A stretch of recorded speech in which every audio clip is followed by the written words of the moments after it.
Welcome back, everybody. Happy holidays. I'm Ted from Ted's Basement. In this video, we are going to be celebrating 1998 in Magic's history. We're going to be looking at some impactful events that changed the course of Magic's history, some fun facts. We're going to crack a pack from the 30th Countdown kit and check out the different printings and prices for the card that we opened today. So in 1998, we saw Wizards of the Coast open their first game store. For the next few years, they opened up to 15 stores. We ended up seeing them close them down in 2003, but it looks like they were trying to do something, some kind of retail, almost like an Apple store kind of a feel, maybe like a boutique. It's a little bit crazy in my opinion, because you've got the LGS distribution model out there, and I kind of feel like it's a conflict of interest. If you put one of those stores near an area with an LGS, you've got to be taking revenue away from that LGS. So if there were 15 stores created over the next few years, they closed them all down in 2003. I'll throw a list of the stores up here on the screen. If you're interested, you can pause the video and kind of look through and see where some of those stores were located. So I think it's an interesting piece of Magic's history, but it failed. It's not something that we see remnants of today. The next thing that happened in 98 was the release of another poker deck. It had different artwork and actually it had different backs to it. So the original deck that we talked about in a previous video had Magic original backs.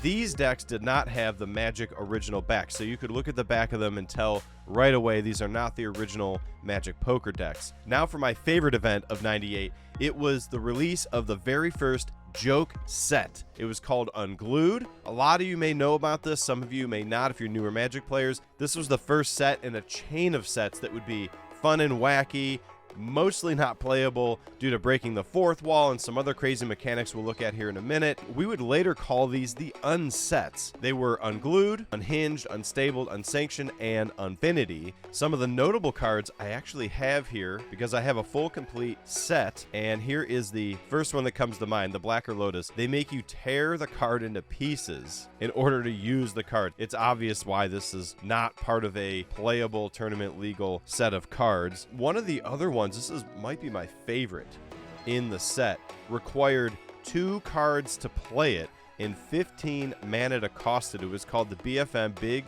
Furry Monster, and look at the power and toughness. It had 99 power and toughness. I always thought this was just a really cool card because you had to get 2 cards and put them together, which brings me to another point. A lot of these unsets were used as test grounds to test other mechanics that we might actually find in real sets. Something else that was fun is we would see a play on real tournament legal cards. So like this one here, Jester's Sombrero, was actually a play on Jester's Cap. Now I happen to have the oversized Jester's Cap here, but Jester's Cap was a legitimate tournament legal card in its regular size form, and they went ahead and gave him a sombrero, which is kind of funny because it's not a Jester's Cap. And we saw this across the board. There are a ton of other cards out there in the set that have like sort of a play on words or a play on the theme of the original tournament legal card.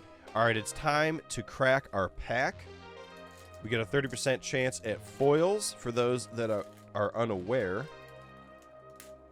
I don't know, I've gotten 4 already. Maybe I'll get more than 30% in this kit. Let's see what we got.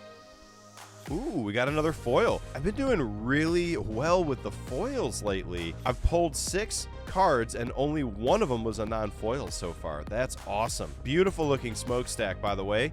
Let's take a look at the Urza's Saga, the vintage version of this card, up here on the screen for comparison. And let's head over to TCG Player to look at some of the other printings and pricing. So it's been printed in 3 different styles of art, as you can see here, from Urza's Saga, from the vault, to the 30th anniversary that we just cracked today. So we've got Urza's Saga coming in at $8.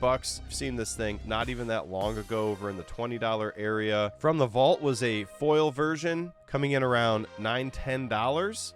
Again, it looks like this was we've seen a drop in this in recent history, was hovering around that $20 area. And then we've got the list, which is denoted down here with this little planeswalker symbol. It looks almost identical to the Urza's Saga card, but look, Urza's Saga doesn't have that down in the corner, so that's how you can tell the list version of the cards. And of course, we've got our 30th anniversary, where you can get a foil and non-foil. Your foil market back in November was $26, where the non-foil was $12. We've seen a drop and a pullback up, where foil's like $8 and the non is $2 or $3. Thanks again, everybody, for celebrating Magic's 1998 year in history. If you guys like this video and you want to celebrate the other years of Magic with me, I've got a playlist link in the video description below. You can click that and check out all the other years, fascinating facts, things that change the course of Magic's history, and of course, a pack opening, a look at the market pricing and the other printings to go with it. Again, happy holidays, everybody. I'll see you in the next one.